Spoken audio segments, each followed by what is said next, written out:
land far, far away, there was a king.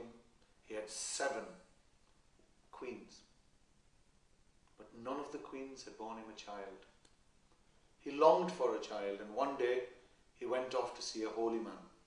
The holy man was sitting in the shade of a banyan tree. He went up to the holy man and said, "What good is my kingdom? What good is all this wealth that I possess if I have no child?" The holy man listened patiently to the king, then tapped on the trunk of the tree. 7 leaves fell to the ground. The holy man caught these leaves and gave them to the king, and he says, "Take these, give them to your queens, and God willing, you will have a child from each queen." The king took the leaves, went home, gave 1 leaf to each of the queens. Now, 6 of the queens were lazy, no good layabouts. They sat around, ate and drank all day. The 7th was the youngest one. She did all the housework. She cleaned and dusted and did everything that she could do. Now 6 of the queens, the lazy ones, got the leaves and scoffed their leaves down. The 7th took her leaf and calmly put it on top of a mantelpiece and started doing her household chores again. A goat came along, ran towards the leaf and took a bite out of the leaf and ate half the leaf.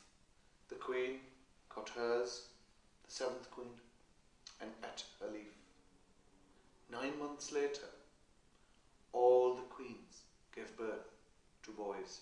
Now 6 of the queens who had eaten a full leaf gave a birth to a healthy child. But the 7th, who'd eaten half the leaf, gave birth to a child, which was, according to some people, a child who had 1 arm, 1 eye, 1 leg, 1 ear. Some people said he was so small he could sit on a cat. But people started calling him Pai Adda, the brother, who is a half-brother. Now, his mother didn't care what anybody said about him. She loved him all the more for being whatever he was.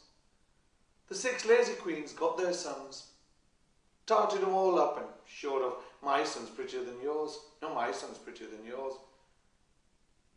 But Adda's mother taught him all the songs that her mother had taught her. She taught him the name of the trees, the name of the birds, the bees, the name of the fish in the rivers. She taught him everything that she knew, and with the passing of each day, she loved him more and more.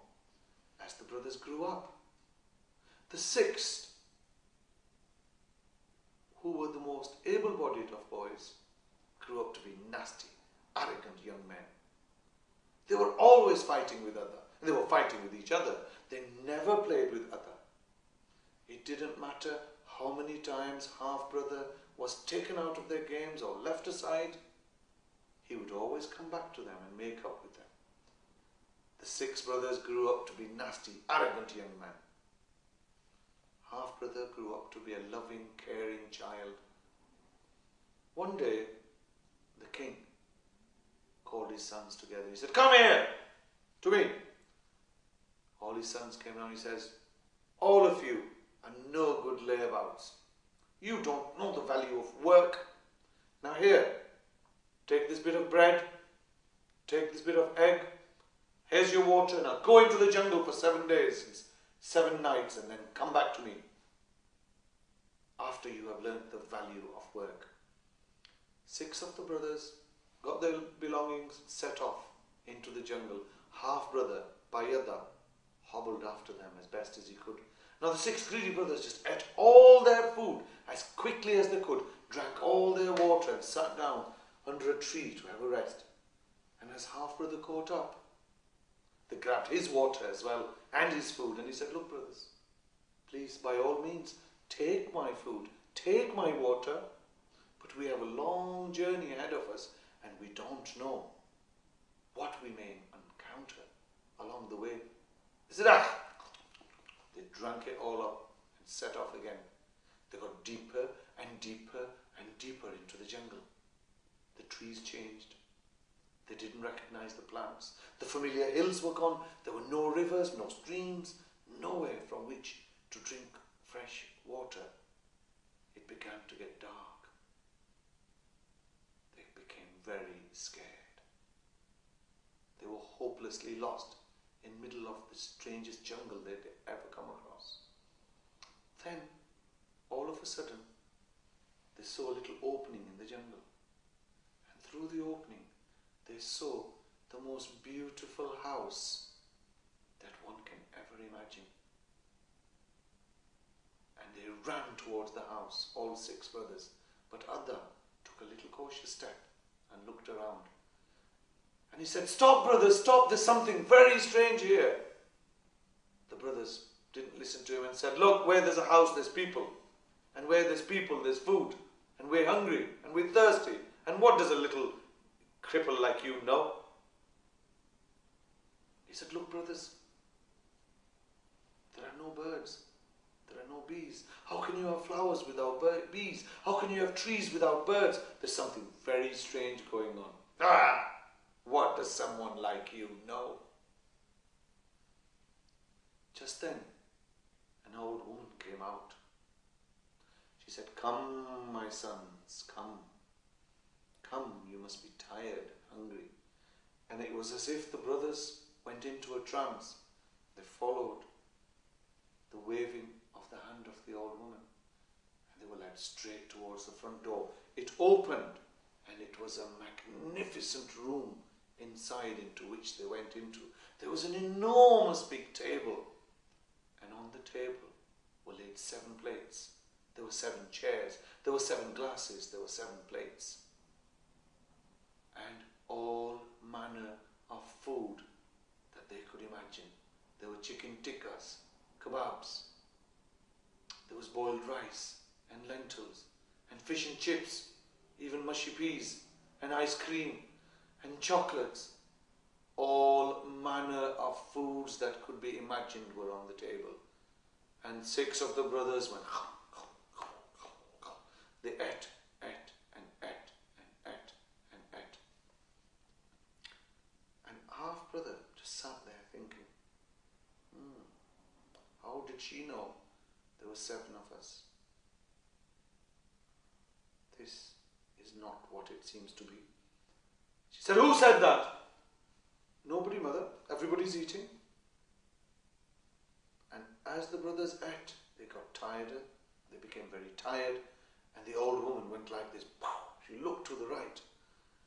And another room expanded. And there were 7 beds came from the middle of nowhere, as if by magic, all neatly laid. 6 of the brothers ate, and they walked off trance-like, and they fell into the bed, bang, bang, bang, and they fell fast asleep. And the old woman went up to Adha. She picked up a knife. She went, "Shh, shh. Go to sleep, my sweet, so I too can eat. And it's fresh meat that I eat. A fresh meat is a treat. Go to sleep so I too can eat." Adha sat there and he said, "What is it that's shining? What is it that's gashing?"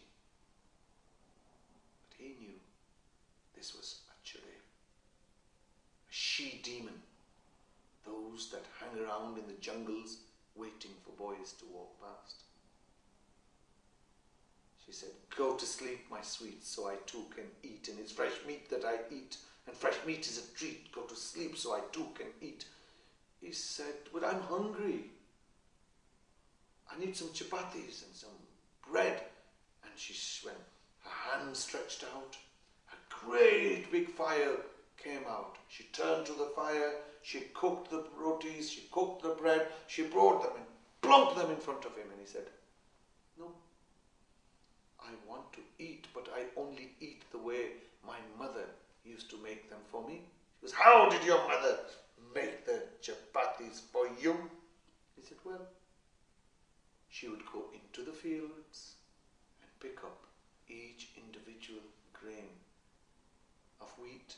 She would bring that home, then she would grind it down, then she would clean the flour, Then she would knead the dough, then she would make the balls, then she would make the roti, and then she would give that to me, and it's only that which I can eat.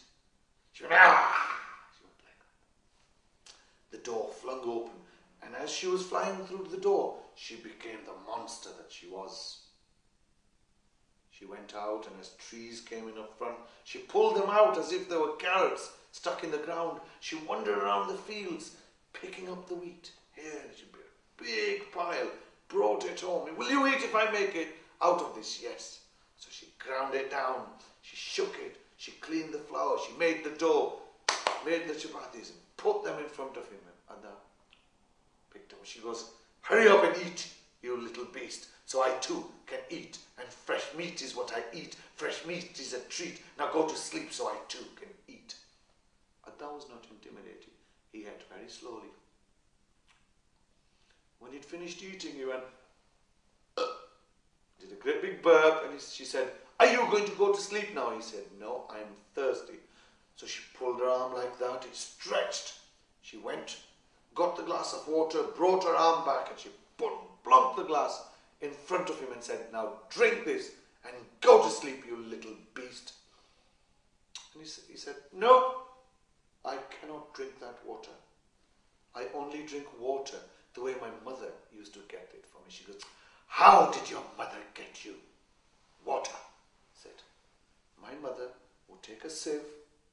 She would go to the river, fill the sieve from the river, bring it back, put a glass in front of me on the table, and then shake the water from the sieve into the glass. And she went, ah!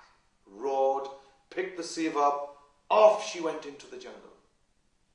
Went to the river, scooped up water. She rushed back, shook the water. Then she went back to the river again and came back. And so she went backwards and forwards and backwards and forwards until the glass was almost full. Just as the glass was filling, the first rays of the sun, the early morning sun, came through the window. And as it happens with all these demons, they don't like the sun. As the sun hit her, she caught fire and blew up, and leaving behind a disgusting, pungent smell. Just then, his brothers woke up. He told his brothers what had happened. When they heard how close they had come to being eaten by a churail, they picked him up and said, listen, we are sorry for all those things we used to say to you. You're more than two of us, and we'll never call you half brother